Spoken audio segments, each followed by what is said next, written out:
Indiana have to vacate their national championship? Don't know.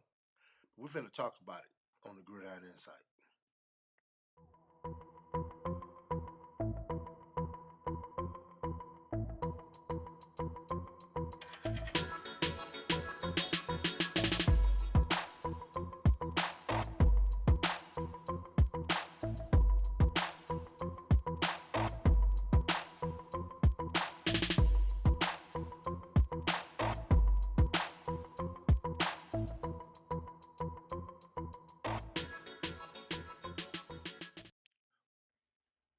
Welcome to the Gridiron Insight. I'm your host, Marcus Dead, and I got my sidekick, Jason Watkins from the Hall of Fame Media. Jason, man, Yes, I sir. tell you what, the NCAA right now has been in court more than a traffic cop.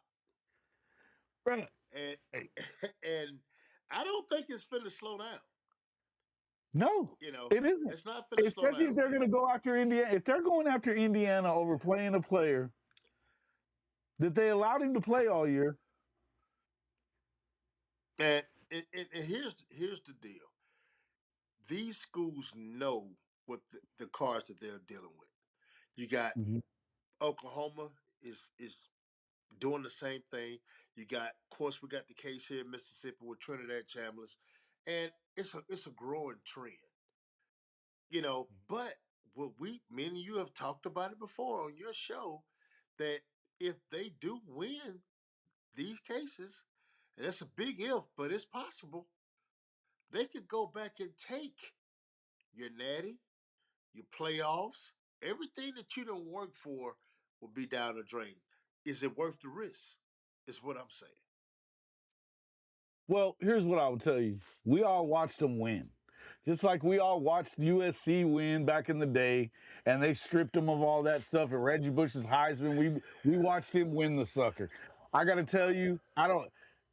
The decisions of the NCAA don't really change anything for me. But that being said, I do think that it's obviously a stain on it. There's going to be the people that hate on it and talk smack, just like they do the Michigan deal over the Yeah. sign stealing or whatever.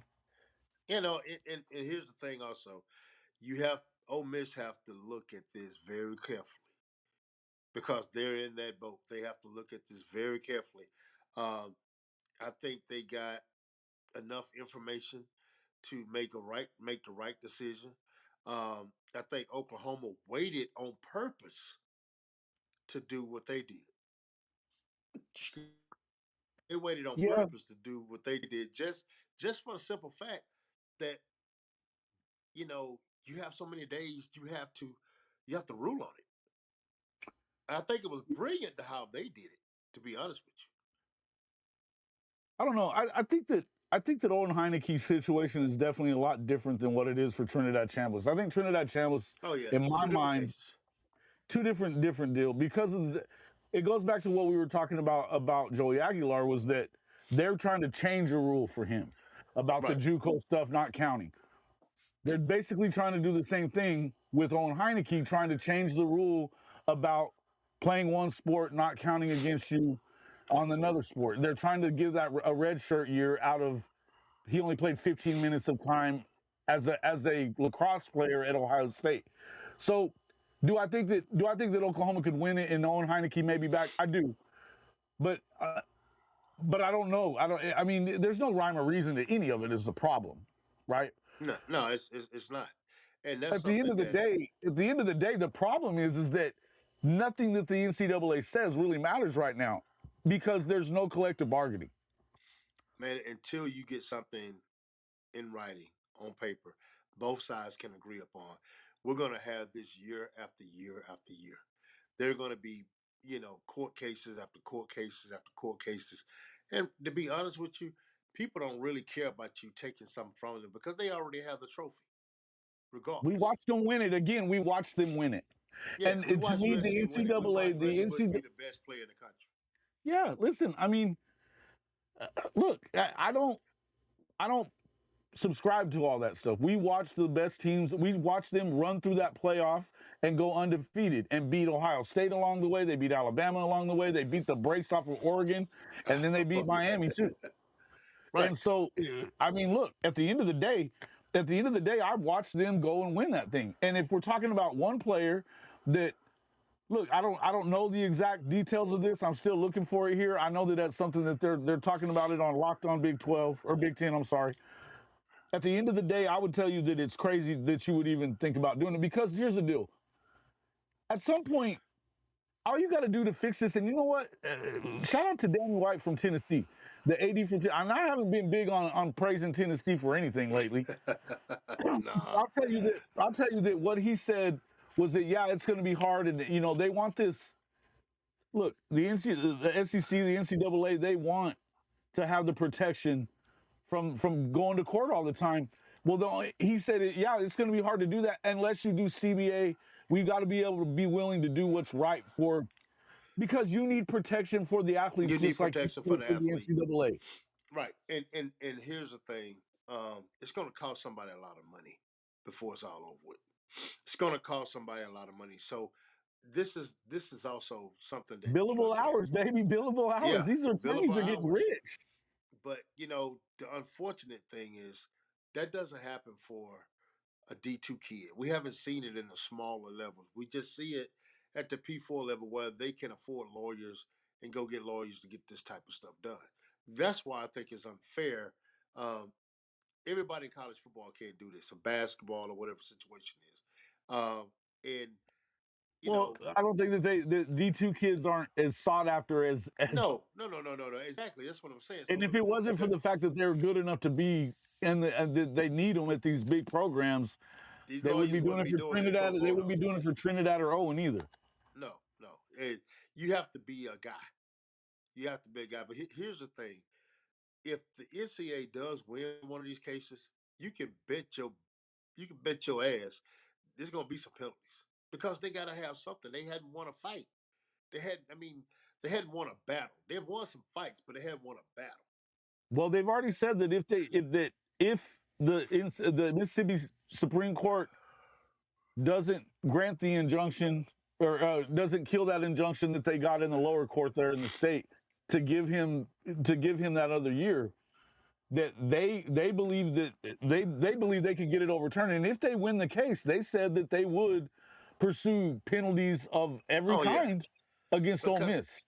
Because they have to. They have to have some type of stability. Without it, Jason, they have no stability. And that's just where we are. The problem is you pick your battles in such weird ways when you're the NCAA. It's okay for a kid to play 9 or 10 years, or to be in the NCAA for 9 or 10 years at one place, but it's not okay for Trinidad to get a 6th year when he was. I mean, they proved in the courtroom that he had paperwork showing that he was sick. Yeah. And here's the thing: the kids that get the 8th and the 9th year, man, just look at them. They're not top players.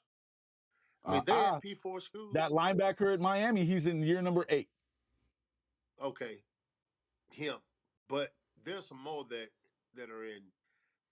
You got the Montana State kid that's going to UNLV, I believe, and he's in year 9. Yeah, but that's what I'm saying. That's not a premier program. It's like they giving the premier program guys who are trying to get that extra year. They're getting the most hell. The problem is, though, for what reason, though? I mean, what they said about Trinidad, it didn't make any sense to me. So because it didn't make sense at all. They didn't make a good argument, number one, and then their argument they're making now to the Supreme Court is that you don't have the right to overturn this as a judge. We don't have the right in the state courts to do that. That's what, and we know that there's some precedents there in Mississippi for that. Yeah, if they're viewed in the same as the Coaches Association we talked about. You're putting in the work, but are college coaches actually seeing you? Recruit Runner turns your talent into a digital recruiting profile coaches can find instantly. Add your highlights, link your social media, upload stats, transcripts, photos, and camps. Now, coaches searching your position and state can discover you in seconds. And the cost? Less than a fast food meal. $7.99 a month, $59.99 for a full year. What's up, man? Did you hear from them? Yeah, Western State just messaged me. Recruiting is not about luck anymore. It is about visibility. Recruit Runner, run your recruitment. Correct. So, but that, I mean, to me, that doesn't change the fact that he's proven his case that he had bad tonsillitis, a chronic tonsillitis that kept him And sick for years. he should have That was a gotten rubber his year. stamp. That's the point. Yeah, he should have If you gotten can't his. get He that should have right, got it from the NCAA. He should have got it. They shouldn't even been in court with that. right? If you can't get that right, then what makes me believe that you're going to get it right about Indiana or anybody else? They're I not. mean, you know what? They're not going to Miami get it played right. that guy. Miami played that guy that left Wisconsin. He had a contract. Wisconsin said he couldn't leave the NIL He deal. left. He didn't get in the portal. He just left and played at Miami. No, and they do nothing about it. So let me ask you this: so you got a kid that's that's Southern Miss. He's a Southern Miss right now. He don't want to stay there. He leaves and goes to UNLV. So are they going to come after that kid? They probably will because that's just not a This is big a step program. up for him. Well, let me ask you this though. Mississippi State, we know that they just lost an offensive lineman. He didn't get it last year, and they thought that he was going to get it. He's going to be now. He's not appealing it anymore. I just saw that on there. It was a couple of weeks ago. Offensive line guy that they were expecting big things from. Oh yeah, that was No expecting longer him to with come them. in and contribute right away. Now they're going to do the pro day for him, and he's moving on. Why not him? But it does work for other people. That's the biggest problem. I guess my question would be on the Indiana deal. What do you think is going to happen? What do you think is going to happen here? I think now I don't know about the judgment, but if the NCAA wins, they're going to take that championship. You can bet your ass on that because they need muscle. They need muscle. They don't have any muscle right now. Their muscles are toilet tissue paper. They don't have any muscle, so they're gonna take it to the max. They're gonna be petty Betty if they win. That's gonna happen, and everybody out there is running the risk of playing these athletes, with this cloud hanging over their head, including Ole Miss. But Ole Miss, like, hey, it's worth the risk. He's gonna fill the stands up. We're gonna win. But how does this affect you if they start taking scholarships from you? Now you're in a different world. That's a totally different world than taking wins. You start hurting them. Yeah, if you take away their with the ability to go scholarships. play in the thing, then you lose the money and everything that comes with it. And You do. Yeah. So everybody's running a risk, and we talked about that. It's a risk. Well, You here's don't the never other thing know. too. What they already did to Trinidad, one thing is they screwed him out of the. They've been talking about the last couple of weeks. He was going to be on the cover of the college football game. It cost him. He's saying $1 million. So let me ask you this: if he wins this case, does he go back and sue the NCAA for that money he Would you? lost? Would you? I would. I would. So I would I. would. So, how many other things did he miss out on because of this court case? Mm-hmm. They're hurting So his ability to earn, and everything that they've lost at the NCAA has been those cases that it's messing with the player's ability to earn. So let me ask you this, Jason. It could be from the NCAA cover to, it could be number of things that he could be missing out on. That number could go way up. He could never even have to play professional sports. The money that he will be owed by the NCAA by the time it's over with. That's one side of it. But then on the other side, if they win, they go and they strip your team, the team that you love, the team that got you, your status quo, the team that's going to put you in the NFL, strip of wins, scholarships, TV time. That means a lot. If you strip them of the TV time, and you strip them of scholarships, Mm-hmm. and you strip them of being able to go, well, bowl games don't really mean a whole lot right now. But if you strip them of being able to not go to the playoff, you're hurting that program big time. Yeah, well, let me ask this though: how do you justify doing any of this when there's no rules in college football right now to speak of? You can't justify. It's a kangaroo court type deal with the NCAA. Mm-hmm. They There's no transparency for what they're doing and why. At all. No. And yeah, everybody said, well, we just want to go back to where it was and before all this mess. No, you can't put the toothpaste back in the tube. You can't have it both ways. And here's the thing, none of these kids asked for this. I did not see these kids in court not one time when it came down to all of this stuff with the NIL. They were Well, when left the out. NIL came, it was over the Ed O'Bannon case, which he was a player Right. a long time ago, obviously, but and the House settlement and all that stuff has been a big part of all this as well. But what it amounted to was a Supreme Court justice that decided that it, and the judges decided 9-0 on that in that case that the NCAA was wrong to Clean not sweep. allow. Absolutely. So it was. There's no reason why it shouldn't have happened. So my question is, and here we get, they're out there. I mean, there's questions about whether they're trying to win or lose these cases because they want Congress to step in and Oh, do definitely want something. Congress to step in. Well, at the end of the day, do we really want Congress to? I mean, isn't there some more important things going on in the world right now for Congress to take care of right now instead of this stuff? See, I don't think, I'm going to be honest with you.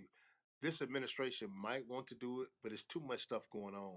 It'll never get done in this His administration. executive orders, I mean, his last executive order, he did this before and nobody listened to it. Nobody's going, No. it's nothing. Executive orders aren't really worth the paper they're written on as long as Nope. if it violates the rules and laws that are already out there. And even this last thing with the Army Navy game, it has to stay within the parameters of the Federal Trade Commission laws. Man, we don't even want to talk about that crap. But like I said, right now, man, there's a lot of lawsuits out there in college football, and like I said, Indiana it's just one more that's Next, added. Yeah, and you got the don't forget about the Nebraska case. You got those 18 18 guys. players that are going against the CSC. Yeah, you got 711 cases throughout the NCAA that That had they been didn't turned agree down. on. They had turned down over $30 million. $30 million that the NCAA say, no, you can't get that. And 711 cases. And the thing is I saw that on I saw the guys Ross Dellinger and those guys were talking about it, and they talked to the leader of the boss of the CSC, Right. and he said that they don't have the ability to take on all these cases. They don't even have the manpower to be able to look at all these in a timely manner. So and on top of that, they don't have any real teeth to like make it stick either. So in other words, you need to hire more people, and they're making enough money to hire more people. It's not even about that though. More of it is about the fact that they don't have anything backing them up. So here's the thing: what's going to end up happening is those 18 guys and probably all 700 plus, those things are going to get reversed if they go to court. Yeah, every last one of them is going to court. When you go to court, if that was your case. Sure, because here's the thing: none of these rules have been hard and fast. That's the whole point. They said you couldn't have a collective, now they're saying you can, and then, but to me, on the 18-player deals, that if they cut and if they fold on it, it's probably not good. But I think that they have to settle it, and because you're going to get that media company is going to make it, they're going to attach it to something. It's just attach it to something. They're getting clerical, right? Yeah, but at the end of the day, they better hope so because what's going to happen is you're opening a can of worms with a lot of these deals. When you lose, you set a precedent. When you win, you set a precedent too. One thing they don't want is for the more they lose these cases, the worse it gets for them. Oh, no doubt.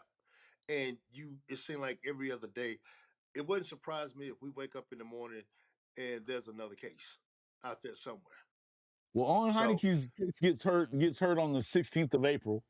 So, they'll know about that and before allow him to be able to go to the draft. That's a good thing. I don't know what's going to end up happening there. And at the end of the day, I would tell you that do I feel like that there's a limit to how long these guys should be able to come back? Sure. Yeah. But I also think that there's a limit to how many rules that you should be able to make to govern the sport and not give any say whatsoever or any input on it whatsoever to these players. They're changing rules all the time. I would tell you that I think that the targeting rules and the way that they changed that the other day was stupid. There's a lot of things that are going on, Marcus, that none of the athletes don't have any say in it. None. And that's just like that's because you don't have a collective. And, that's just where we are right now in college or any football, real man. arbitration, right? I mean, it's no just real arbitration on anything. And that's just what we are. But, we'll see. We got a lot more cases coming up, and we're going to keep an eye on the cases that is out there. We'll keep an eye on the Indiana case and the Nebraska case. Definitely right here in Mississippi, the Trinidad Chambliss case. So, like I say, who the they going to give NCAA. it to? Who they going to give it to if Indiana gets stripped? Because Miami had an ineligible player according to what the rules should have been, right? If they told him he couldn't leave, how did he get to play? Right. So who they going to go back and give it to the Ole Miss or what? I don't know, man. Oregon, It's when kind they of got boat crazy. race. Yeah, man, that's kind of crazy, man. But hey, that's where we are right now, man. But hey, guys, look, we appreciate you guys tuning in, and we'll catch y'all on the next 365 Gridiron Insight.